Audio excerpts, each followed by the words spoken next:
듣도록 하겠습니다. 오늘은 창세기 6장 9절로 22절까지 본문입니다. 구약 성경 8페이지 창세기 6장 9절로 22절까지 제가 봉독하겠습니다. 이곳이 노아의 족본이라. 노아는 의인이요 당대 완전한 자라. 그는 하나님과 동행하였으며 세 아들을 낳았으니 셈과 함과 야벳이라. 그때 온 땅이 하나님 앞에 부패하여 포악함이 땅에 가득한지라. 하나님이 보신즉 땅이 부패하였으니 이는 땅에서 모든 혈육 있는 자의 행위가 부패함이었더라. 하나님이 노아에게 이르시되 모든 혈육 있는 자의 포악함이 땅에 가득하므로 그 끝날이 내 앞에 이르렀으니 내가 그들을 땅과 함께 멸하리라. 너는 고페르나무로 너를 위하여 방주를 만들되 그 안에 칸들을 막고 역청을 그 안팎에 칠하라. 내가 만들 방주는 이러하니 그 길이는 300규빗, 너비는 50규빗, 높이는 30규빗이라. 거기에 창을 내두에 위에서부터 한 규빗에 내고 그 문은 옆으로 내고 상중하 3층으로 할지니라. 내가 홍수를 땅에 일으켜 무릇 생명의 기운이 있는 모든 육체를 천하에서 멸절하리니 땅에 있는 것들이 다 죽으리라. 그러나 너와는 내가 내 언약을 세우리니 너는 네 아들들과 내 아내와 내 며느리들과 함께 그 방주로 들어가고 혈육 있는 모든 생물을 너는 각기 암수 한 쌍씩 방주로 이끌어들여 너와 함께 생명을 보존하게 하되 새가 그 종류대로 가축이 그 종류대로 땅에 기는 모든 것이 그 종류대로 각기 둘씩 4개로 나아오리니 그 생명을 보존하게 하라. 너는 먹을 모든 양식을 4개로 가져다가 저축하라. 이것이 너와 그들의 먹을 것이 되리라. 노아가 그와 같이 하여 하나님이 자기에게 명하신 대로 다 준행하였더라. 아멘. 이제 강사 목사님을 소개하겠습니다. 부산중앙교회 원로 목사님이신데 19년 10개월 하셨습니까? 예, 한 1, 2개월 남기시고 본인이 그냥 은퇴를 하셨습니다. 우리 부산중앙교회는 장찬환 목사님께서 부목사 생활을 시작하러 오신 교회고 그 노진현 목사님 다음의 담임 목사님이셨습니다. 제가 제일 사랑하고 존경하는 우리 최현범 목사님을 소개해드리겠습니다. 말씀 전하실 때 큰 은혜가 임할 줄로 믿습니다.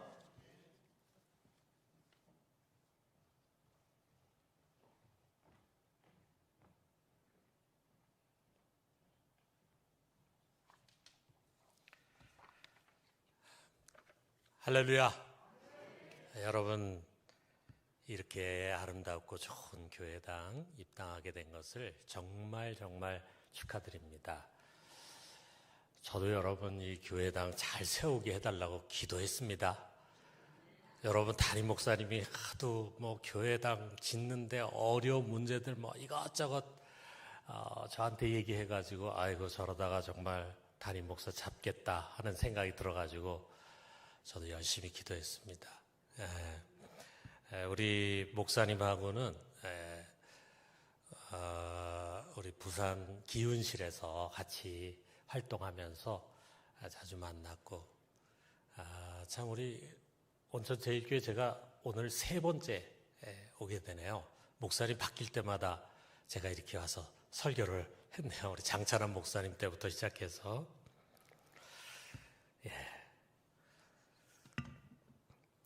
제가 감기가 조금 들었는데 이제 감기가 다 났는데 아직 코에 조금 있습니다. 약간 코맹맹이 소리 하는 거 여러분 이해해 주시기 바라요. 자, 우리 과거 사람들에 비해서 우리 현대인들이 견디기 힘들어하는 게 무엇일까? 아마도 외로움과 지루함일 것입니다. 과거나 지금이나 우리 인간은요 사회적인 동물이에요. 혼자 살 수 있는 게 아닙니다. 근데 특별히 지금은 과거에 비해서 훨씬 이 조직화된 사회 속에 있어요. 그래서 여러분도 아마 교회뿐만이 아니라 이런저런 모임이라든지 또는 조직 속의 한 일원으로 활동하고 있을 것입니다. 어딘가 소속이 돼야 되고 그 소속된 조직에서 이탈한다는 것이 참 쉽지가 않은 그런 사회입니다. 우리는 혼자가 되는 것, 왕따 당하는 것을 굉장히 힘들어합니다. 홀로 자연 속에 파묻히고 고독을 즐기는 것도 익숙하지 않아요. 우리가 보통은 은퇴를 하면은 나는 이제 농촌으로 가야 되겠다. 귀농하기도 하고 나는 이제 복잡한 도시를 떠나서 자연에 파묻혀 살아야 되겠다 해가지고 아주 좋은 뜻을 가지고 사람이 별로 없는 곳에 집을 짓고 사는데 대부분 돌아옵니다. 혼자 산다는 거, 지금까지 관계했던 사람들과 멀어지고 자연에 파묻혀 산다는 게 쉬운 일이 아니거든요. 그래서 오히려 도시 속에서 사람들과 함께 이렇게 사는 것으로 다시 돌아오는 일들이 대부분입니다. 아울러 우리들은요, 지루한 것을 견디기 힘들어요. 오늘 얼마나 빠른 속도로 모든 것이 변하고 있습니까?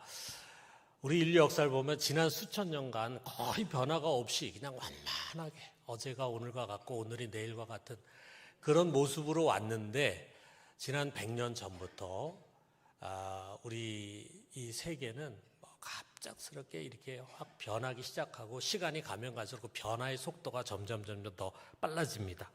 자고 깨면은 새로운 것들이 계속 나오고 있어요. 그래서 우리는 어떻게 보면 그 속도 감각을 이제 잃어버릴 정도예요. 여러분 이제 그 독일에 가면 이제 아우토반이라는 게 있어요.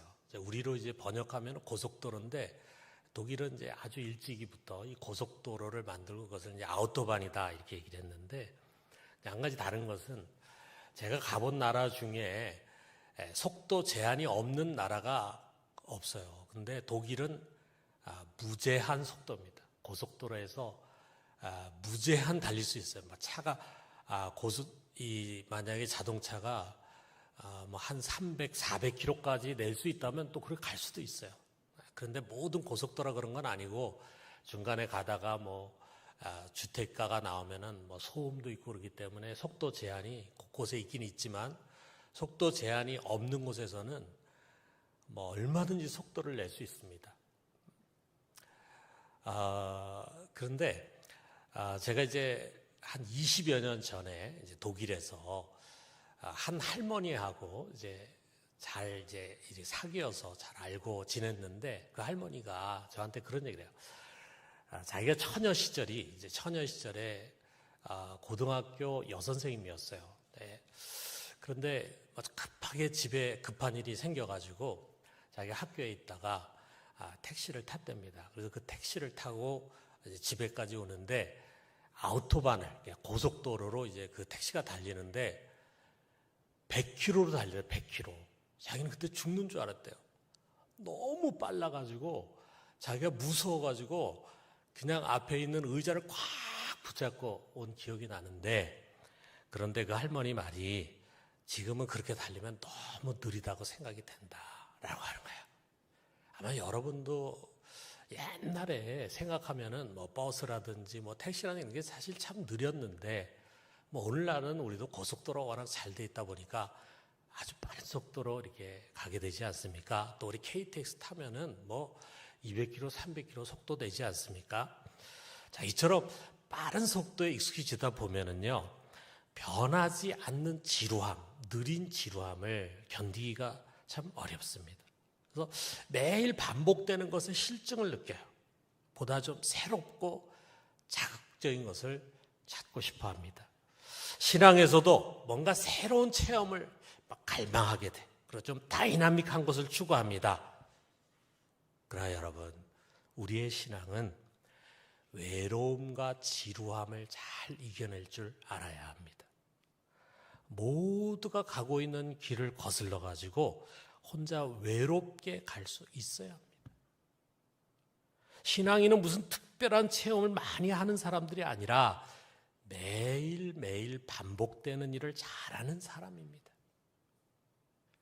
오늘 우리가 그것을 잘하는 사람을 만나게 되는데 바로 노아입니다. 노아.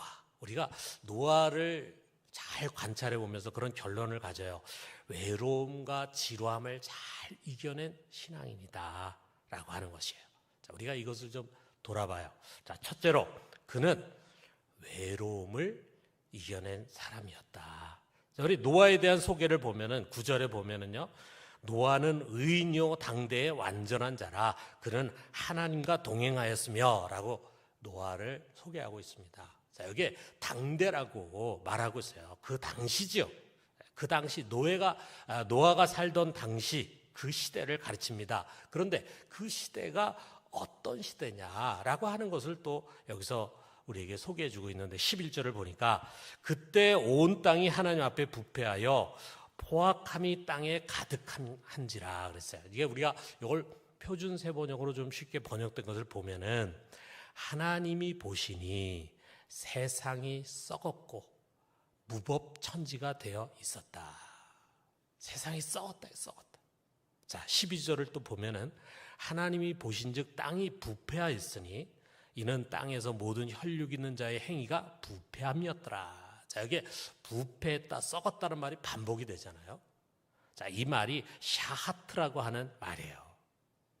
자, 그 다음에 13절에 보면은 포악이라는 말도 나옵니다. 13절에 모든 혈육 있는 자의 포악함이 땅에 가득함으로, 여기 포악함은 하마스라고 하는 말인데 폭력이라는 말이에요. 폭력.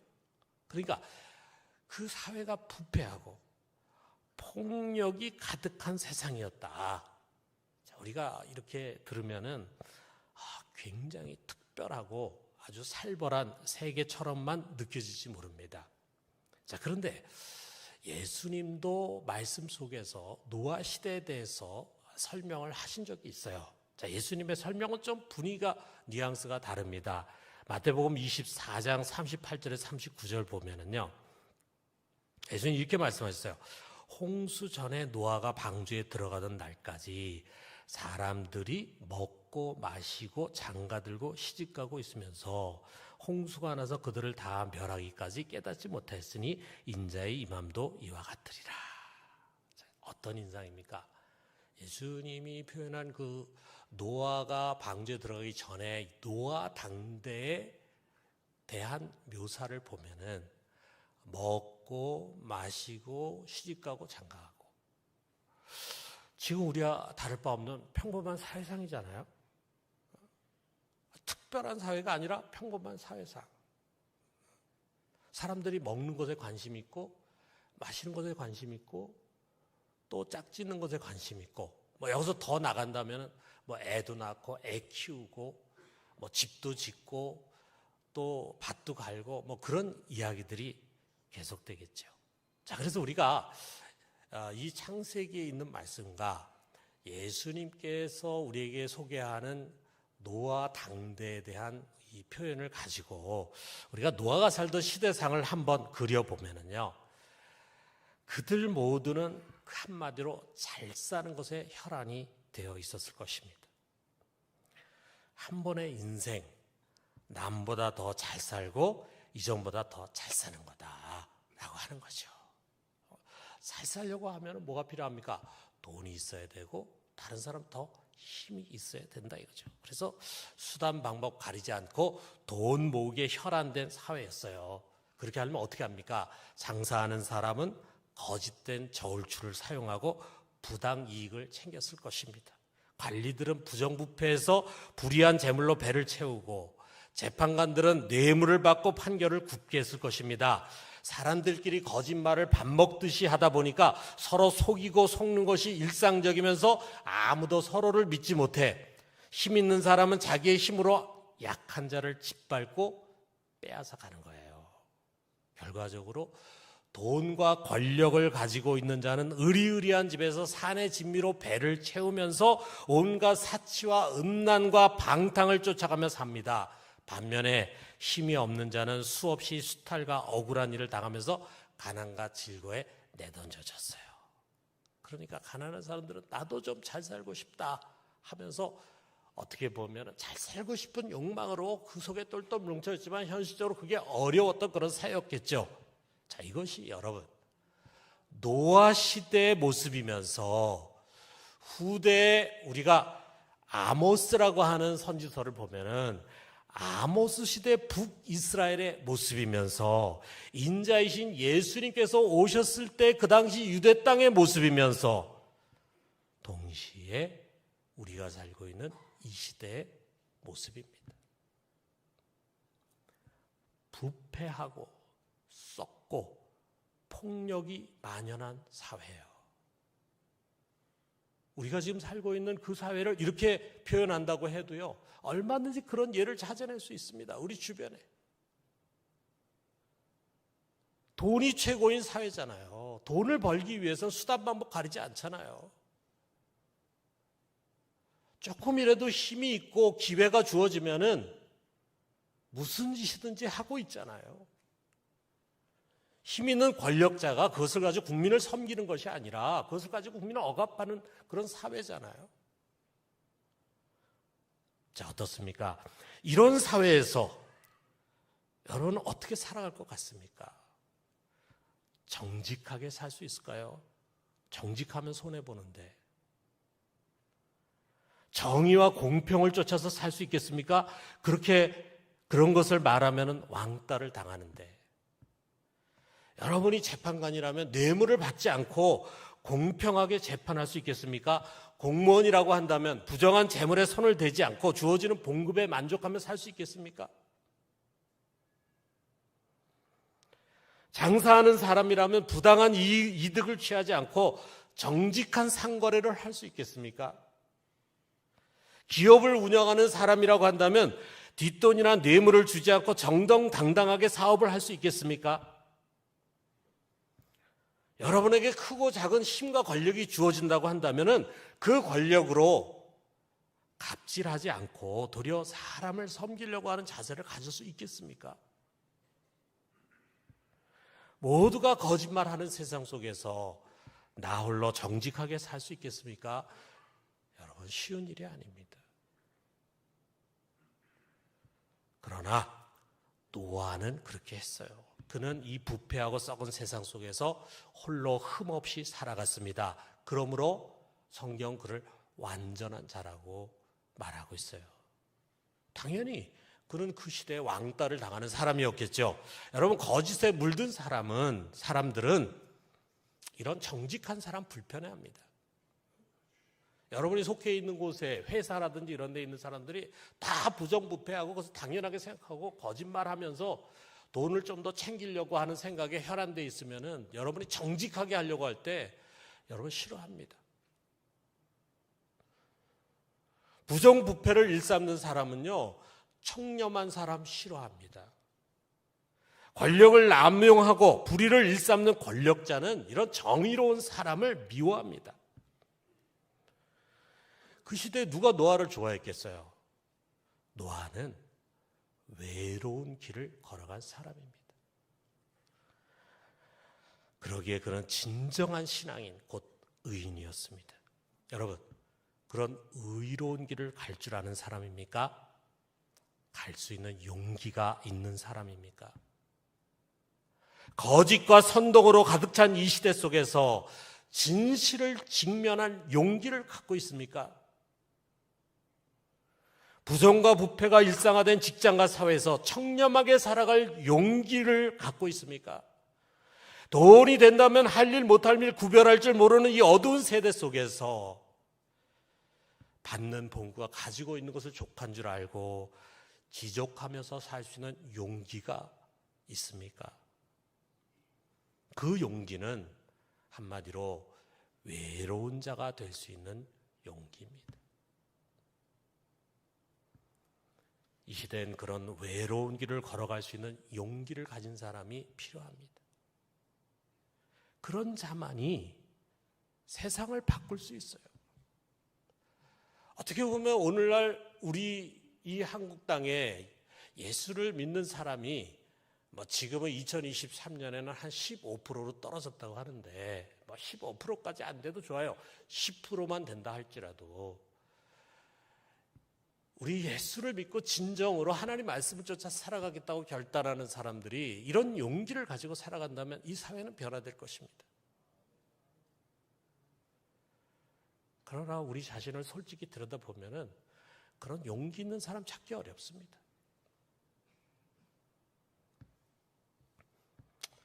노아는 혼자였지만 그러나 그는 외롭지 않았습니다. 왜냐하면 그의 곁에는 하나님이 동행하셨기 때문입니다. 그는 사람들과 어울리기 위해서 그들이 가는 길을 가기보다는 하나님과 함께하기 위해서 하나님의 길을 따라갔어요. 그러므로 하나님이 그와 동행하셨습니다. 여러분, 우리가 세상과 벗이 되려고 하면 하나님과 멀어질 것입니다. 그러나 세상을 거스르려고 하면 우리는 하나님과 동행하게 될 것입니다. 여러분, 하나님과 동행하는 인생이 성공한 인생입니다. 사랑하는 성도 여러분, 세상 외로움 두려워하지 말고 주님과 동행하는 자 되기를 주님의 이름으로 축원합니다. 자, 두 번째로 노아는 주어진 일을 묵묵히 하는 사람이었다라는 것입니다. 하나님은 어느 날 노아를 찾아와 가지고요, 그에게 그가 행할 일, 곧 미래에 일어날 일을 말씀해 주셨어요. 17절에 보니까 내가 홍수를 땅에 일으켜 무릇 생명의 기운이 있는 모든 육체를 천하에서 멸절하리니 땅에 있는 것들이 다 죽으리라. 뭐 유명한 홍수 대심판을 말씀하시는 거죠. 그러나 노아와는 언약을 세우셨습니다. 그와 그의 가족은 이 심판에서 구원해 주시겠다 약속했어요. 자, 그런데 이것을 위해서 노아가 해야 할 일이 있어요. 방주를 만드는 일입니다.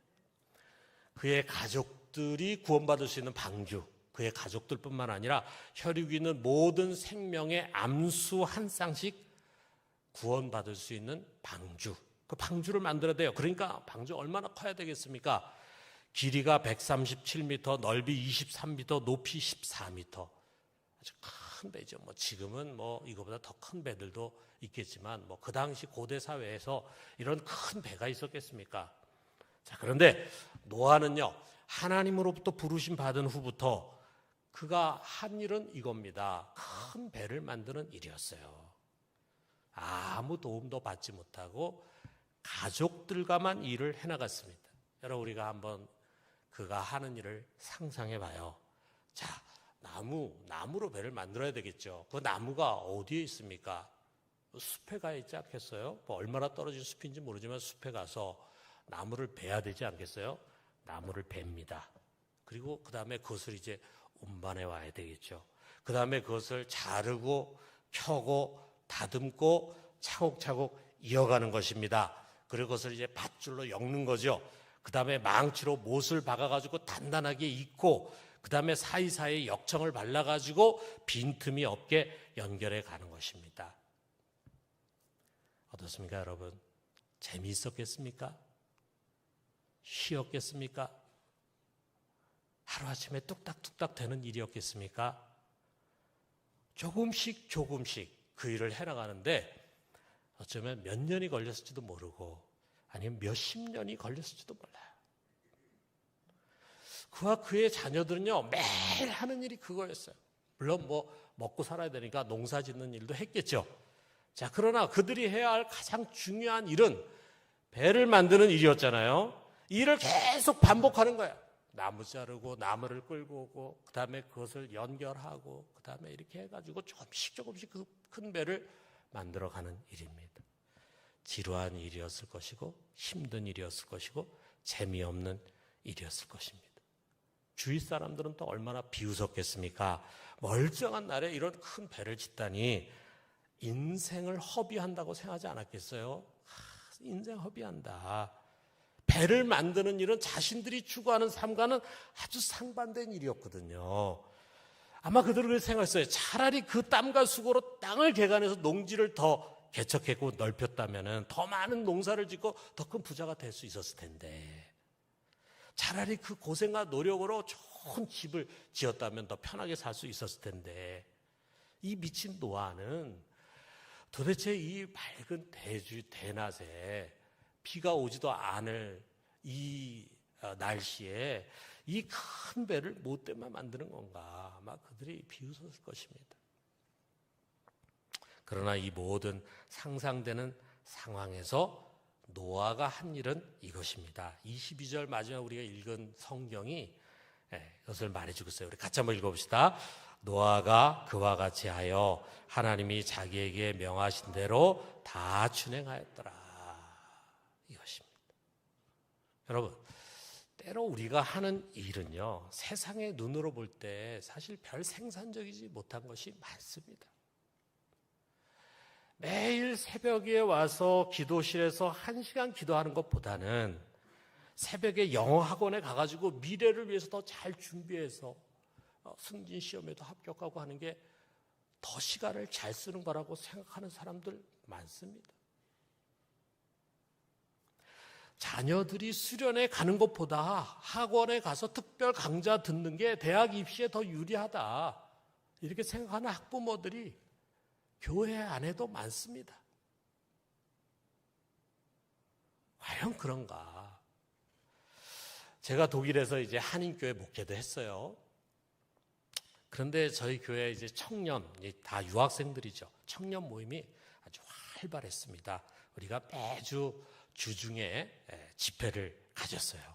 그래서 거기에 이제 좋은 그런 공간을 좀 빌려가지고 거기에 모여서 우리 다 같이 뭐 찬양하고 예배드리고, 그 다음에 이제 소그룹으로 나눠가지고 모임을 가졌어요. 1년에 한 2번 정도 또 수련회도 가졌습니다. 소그룹이 되니까 청년들이 참 좋아해요. 그래서 소문이 나가지고 또 주변에 있는 청년들이 또 와가지고 이제 많이 이게 교인들도 늘어났어요. 그런데 이런 활기찬 모임에 어려움이 찾아왔어요.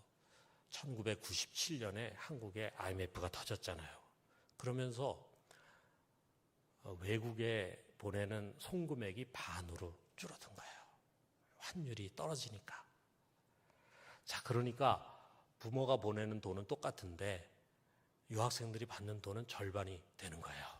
그러니까 이제 청년들이 아르바이트 자리 찾기에 급해졌습니다. 시간에 예민해지는 거예요. 시간을 돈으로 계산하기 시작합니다.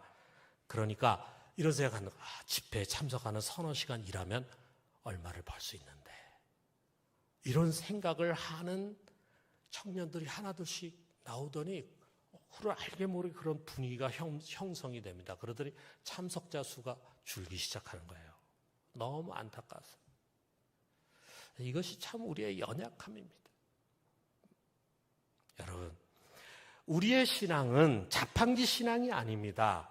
40일 새벽 기도하면 무슨 문제가 뚝딱 해결이 되고 11조 드리면은 사업에 형통함이 오고 내가 이만큼 헌신 봉사했으니 나와 나의 자녀에게 좋은 결과가 주어지겠지. 그런 거 아닙니다. 우리의 신앙이 그런 현세적인 목적과 동기에 끌려다녀서는 안 됩니다. 그것들은 어떤 열정을 자극할 수는 있지만 바른 목적은 아니에요. 우리는 그냥 하나님께서 하라고 명하신 일을 노아와 같이 묵묵히 감당하는 것입니다. 여러분, 주일에는 마땅히 교회 와서 예배 드려야 되지 않겠어요? 그것이 우리 주님께서 명하신 일 아닙니까? 여러분, 10분의 1은 주님의 것 아닙니까? 우리가 마땅히 드려야 되지 않겠어요? 내가 이것을 드려가지고 사업이 더 번창하기를 바란다, 이런 동기가 아니라 그것은 마땅히 하나님께 드려야 하는 것이다 해서 그것을 드리는 것이라 이거죠. 우리는 항상 성경 읽고 기도하고 전도하고 선교하고 교회 사역에 봉사하고 이웃을 섬기고 세상을 섬기는 것입니다. 그런 일을 한두 번 반짝하는 것이 아니라 매일 반복하고 매주 반복하고 매 반복하는 것입니다. 그것으로 인해서 특별한 일이 일어나지 않는다 해도, 때로는 지루하게 느껴진다고 해도, 때로는 열정이 식는다고 해도, 때로는 좀 쉬고 싶다는 유혹이 든다고 해도, 때로는 아무 열매가 없다는 회의감이 찾아온다고 해도 묵묵히 하는 것입니다. 왜 그렇습니까? 주님께서 우리에게 명하신 일이기 때문이에요. 언제나 그 자리를 찾아가는 것입니다. 예배의 자리, 기도의 자리, 배움과 훈련의 자리, 목장의 자리, 전도의 자리, 선교의 자리, 봉사와 섬김의 자리를 찾아가는 것입니다.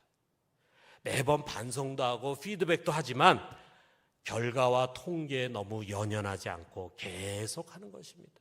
누가 보건 안 보건 칭찬하건 칭찬해 주지 않건 인정하건 인정받지 못하건 우리는 묵묵히 하는 것입니다. 왜 그렇습니까? 그것이 하나님이 주신 명령이고 내게 맡겨진 사명이기 때문입니다. 거기가 내가 서야 하는 자리이기 때문입니다. 무엇보다도 거기에 하나님의 언약이 담겨 있음을 믿기 때문입니다. 그리고 그 언약의 마지막 결론은 부활과 그리고 그 뒤에 우리에게 주어질 상급이에요. 부활 뒤에 그리스도와 함께 누리게 될 말로 다 표현할 수 없는 영광이 기다리고 있습니다. 부활의 날, 이 언약을 묵묵하게 지킨 자들에게 멸류관과 유산과 상급이 주어질 것입니다. 우리는 그것을 믿고 기대합니다. 여러분, 우리가 한 일이 이 세상에서 좋은 것으로 보응을 받지 못한다 해서 잘못 믿은 거 아닙니다. 실패한 것 아닙니다. 심판의 날, 구원의 날은 반드시 오기 때문입니다. 노아가 600세 되던 해 2월 17일 드디어 그날이 왔습니다. 하늘의 창이 열려서 40주야 비가 땅에 쏟아지고 큰 기쁨의 샘들이 터졌습니다. 그날에 세상에서 지혜롭게 살고 되는 대로 살고 성공해서 잘 산다고 생각했던 사람들은 모두 심판받고 실패한 인생들이 되고 말았습니다. 그러나 배를 만드는 이 지루한 일을 말없이 묵묵하게 행한 노아와 그의 가족은 그들이 만든 배에 올라타서 구원을 받았습니다. 마지막에 결국 그들이 성공한 인생이 된 것입니다. 이제 우리가 하는 일은 배를 만드는 일이 아니죠. 이미 하나님이 보내주신 구원의 방주 예수 그리스도 안에 올라탔어요. 그리스도 안에 우리는 거하는 자들이 됐어요. 여러분, 이 구원의 신앙을 우리는 끝까지 붙잡고 주위에 아직 이 배를 타지 못한 사람 어떻게든지 이 배를 탈 수 있도록 우리가 그들을 도와줘야 합니다. 곁길로 가지 말고 언젠가 올 심판과 그 뒤에 영원한 생명, 그 영광의 멸류관을 바라보면서 복음을 위해 하나님이 위탁하신 그 일을 묵묵히 성실하게 행하면서 살아가는 것이 신앙입니다. 사랑하는 성도 여러분, 그래서 마침내 노아와 같이 성공하는 인생이 되기를 주님의 이름으로 축원합니다. 우리 같이 기도합시다. 하나님 아버지, 오늘 노아의 삶을 돌아보면서 우리 자신의 신앙을 돌아봅니다. 아버지, 때로 사람들로부터 소외되는 것을 두려워하여 그들이 가는 길을 거스르지 못하고 하나님의 말씀을 우리 뒤로 양보하면서 세상 사람 가는 길 같이 갔던 부족한 저희들, 이 시간에 다시금 하나님의 말씀으로 돌아오는 자들 되게 해 주시옵소서. 주님, 비록 저희들이 세상에서 어리석은 자라고 실패한 자라고 손가락질 받는다 할지라도 주님의 말씀을 묵묵히 순종하며 주께서 맡겨진 일들 그 하나하나를 순종하며 살아가는 저희들 되게 해 주시옵소서.